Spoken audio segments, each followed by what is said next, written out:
السلام علیکم۔ آج ہم آیا صوفیہ مسجد جو ترکی میں ہے اس کی تاریخی حیثیت آپ کے سامنے بیان فرمائیں گے۔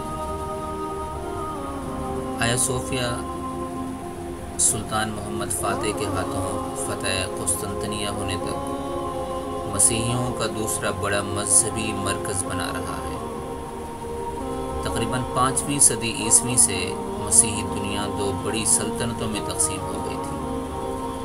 ایک سلطنت مشرق میں تھی جس کا پایہ تخت قسطنطنیہ تھا، اور اس میں بلقان، یونان، ایشیائی کوچک، شام، مصر اور حبشہ وغیرہ کے علاقے شامل تھے، اور وہاں کا سب سے بڑا مرکزی پیشوا بطریرک کہلاتا تھا۔ جبکہ دوسری بڑی سلطنت مغرب میں تھی جس کا مرکز روم یعنی اٹلی تھا۔ یورپ کا بیشتر علاقہ اسی کے زیر نگین تھا، اور یہاں کا مذہبی پیشوا پوپ یا پاپا کہلاتا تھا۔ ان دونوں سلطنتوں میں ہمیشہ سیاسی اختلافات کے علاوہ مذہبی اور فرقہ وارانہ اختلافات جاری رہے۔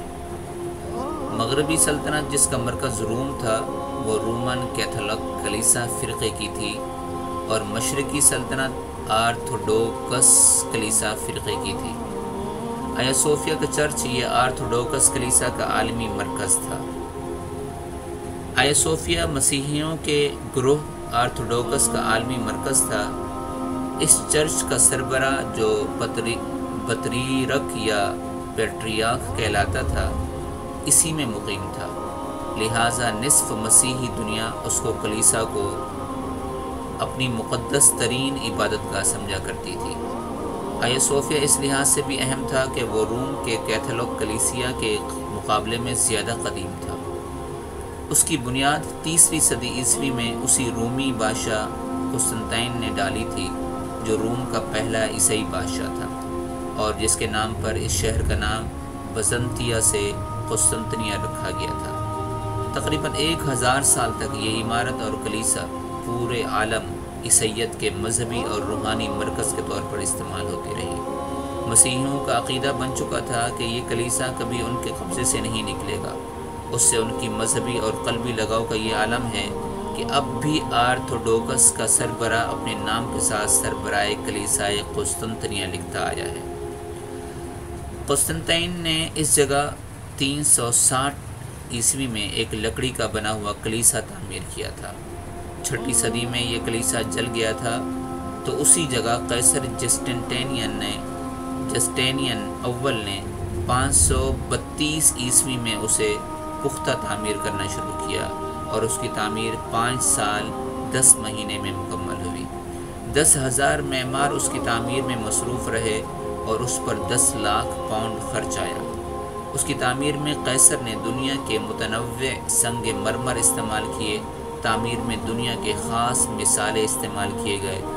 دنیا بھر کے کلیساؤں نے اس کی تعمیر میں بہت سے نوادر نذرانے کے طور پر پیش کیے، اور روایت ہے کہ جب جسٹینین اول اس کی تکمیل کے بعد پہلی بار اس میں داخل ہوا تو اس نے کہا، سلیمان، میں تم پر سبقت لے گیا۔ یہ حضرت سلیمان علیہ السلام کے ذریعے بیت المقدس کی تعمیر پر تکبرانہ اور گستاخانہ حملہ تھا۔ اسلامی تاریخ۔ جب 1453 عیسوی نے عثمانی سلطان محمد فاتح نے قسطنطنیہ کو فتح کیا اور بزنطینیوں کو شکست ہو گئی، تو اس شہر کے مذہبی رہنماؤں اور راسخ العقیدہ عیسائیوں نے اسی کلیسا میں اس خیال سے پناہ لے لی تھی کہ کم از کم اس عمارت پر دشمن کا قبضہ نہیں ہو سکے گا۔ مشہور انگریز مورخ ایڈورڈ گبن منظر کشی کرتے ہوئے لکھتا ہے، گرجا کی تمام زمینی اور بالائی گیلریاں باپوں، شوہروں، عورتوں، بچوں، پادریوں، راہبوں اور کنواری ننوں کی بھیڑ سے بھر گئی تھی۔ کلیسا کے دروازوں کے اندر اتنا ہجوم تھا کہ ان میں داخلہ ممکن نہ رہا تھا۔ یہ سب لوگ اس مقدس گنبد کے سائے میں تحفظ تلاش کر رہے تھے، جسے وہ زمانہ دراز سے ایک اعلیٰ کی لاہوتی عمارت سمجھتے آئے تھے۔ یہ سب ایک افترا پرداز الہام کی وجہ سے تھا، جس میں یہ جھوٹی بشارت تھی کہ جب ترک دشمن اس ستون قسطنطین ستون کے قریب پہنچ جائیں گے تو آسمان سے ایک فرشتہ ہاتھ میں تلوار لیے نازل ہوگا اور اس آسمانی ہتھیار کے ذریعے سلطنت ایک ایسے غریب آدمی کے حوالے کر دے گا جو اس وقت اس ستون کے پاس بیٹھا ہوگا۔ لیکن ترک عثمانی فوج اس ستون سے بھی آگے بڑھ کر صوفیہ کلیسا کے دروازے تک پہنچ گئے۔ نہ کوئی فرشتہ آسمان سے نازل ہوا اور نہ رومیوں کی شکست فتح میں تبدیل ہوئی۔ کلیسا میں جمع عیسائیوں کا ہجوم آخر وقت تک کسی غیبی امداد کا منتظر رہا۔ بالآخر سلطان محمد فاتح اندر داخل ہو گئے اور سب کے جان، مال اور مذہبی آزادی کی ضمانت دی۔ فتح کے دن فجر کی نماز کے بعد سلطان محمد فاتح نے یہ اعلان کیا تھا کہ خدا نے چاہا تو ہم ظہر کی نماز آیا صوفیہ میں ادا کریں گے۔ چنانچہ اسی دن ہوا اور اس سرزمین پر پہلی نماز ظہر ادا کی گئی۔ اس کے بعد پہلا جمعہ بھی اسی میں پڑھا گیا۔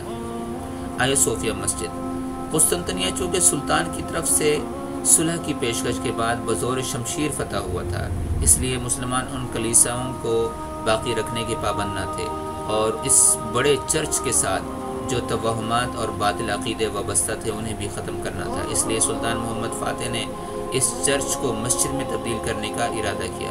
چنانچہ اسے مال کے ذریعے عیسائیوں سے خریدا گیا، اس میں موجود رسموں اور تصاویر کو مٹا دیا گیا یا چھپا دیا گیا اور محراب قبلہ رخ کر دی گئی۔ سلطان نے اس کے میناروں میں بھی اضافہ کر دیا تھا۔ اس کے بعد یہ مسجد جامع آیا صوفیہ کے نام سے مشہور ہو گئی اور سلطنت عثمانیہ کے خاتمے تک تقریباً 500 سال تک یہاں 5 وقتہ نماز ہوتی رہی۔ آیا صوفیہ کے سامنے ایک خوبصورت چمن ہے، اس کے بعد اس کا مرکزی دروازہ ہے۔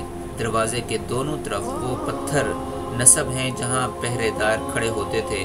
اندر وسیع ہال ہے جو مربع شکل کا ہے۔